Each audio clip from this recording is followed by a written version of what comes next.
নমস্কার বন্ধুরা, কেমন আছেন সবাই? আশা করি ভালো আছেন। আমিও খুব ভালো আছি।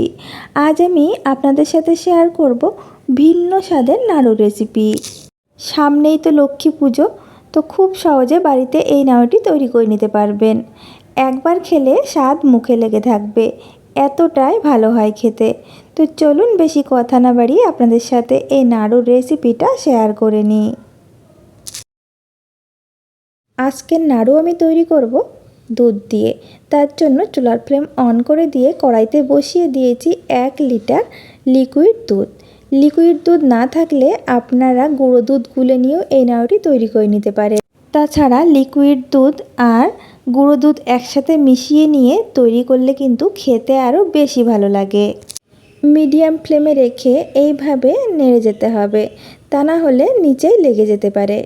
তাই এইভাবে নেড়ে চেড়ে আমি এই দুধটা হাফ করে নেব।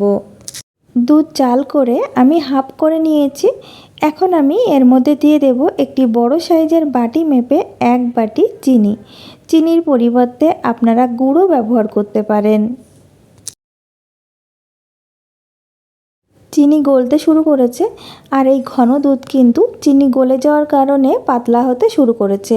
তাই আরও কিছুক্ষণ আমি জাল করে নেব। এদিকে আমি একটি বড় সাইজের নারকেল কুড়িয়ে নিয়েছি। দিয়ে দেব এলাচ গুঁড়ো। এখানে আমি 3টি এলাচের খোসা ছাড়িয়ে গুঁড়ো করে নিয়েছি। আর আগে থেকে কুড়িয়ে নেওয়া নারকেল আমি এর মধ্যে দিয়ে দিচ্ছি। ভালো করে দুধের সাথে নারকেল মিশিয়ে দেব। একবার দুধ আর নারকেল দিয়ে এইভাবে নাড়ু করে দেখবেন, খেতে ভীষণই ভালো হয়। আর কাউকে খাওয়ালে তো বারবার রিকোয়েস্ট করবে এইভাবে তৈরি করে দেওয়ার। ভালো করে নারকেল মিশিয়ে নিয়েছি। হাইতে রেখে কিন্তু একদমই নাড়ু তৈরি করতে যাবেন না, তাহলে আবার পুড়ে যাবে, খেতে ভালো লাগবে না। মিডিয়াম টু লো ফ্লেমের মাঝামাঝি রেখে এইভাবে নেড়ে চেড়ে এই দুধটা আমি শুকিয়ে নেব। দুধ আমি পুরোপুরি শুকিয়ে নিয়েছি। এখন নাড়ু তৈরির জন্য একদম রেডি। আপনারা নামিয়ে নাড়ু তৈরি করে নিতে পারেন। তবে আরও বেশি টেস্টির জন্য আমি নিয়েছি চীনাবাদাম। ছোট্ট একটি বাটি মেপে 1 বাটি নিয়ে নিলাম। আমি আধ ভাঙা করে নিয়েছি। ভালো করে নারকেলের সাথে আমি মিশিয়ে দেব। একবার এইভাবে তৈরি করে দেখবেন, খেতে ভীষণই ভালো হয়।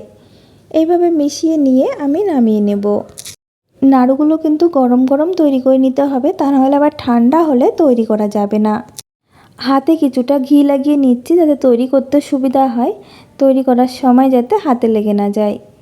আমি মাঝারি সাইজের তৈরি করছি, আপনারা ছোট বড় নিজেদের পছন্দ মতো তৈরি করে নিতে পারবেন। প্রচণ্ড গরম, তৈরি করতে একটু অসুবিধা হচ্ছিল, তবে এইভাবেই কিন্তু নাড়ু তৈরি করে নিতে হবে। হাত দিয়ে একটু চেপে চেপে এইভাবে নাড়ু তৈরি করে নেবেন। এই যে একটি তৈরি হয়ে গেছে, তো একই রকমভাবে আমি বাকি নাড়ুগুলো তৈরি করে নেব।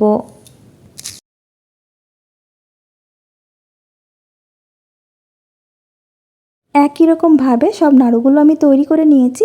তো দেখেছেন বন্ধুরা, নাড়ু তৈরি করা কতটা সহজ। আশা করি বন্ধুদের কাছে আমার এই রেসিপিটা ভালো লেগেছে। ভালো লাগলে লাইক, কমেন্ট এবং শেয়ার করে দেবেন।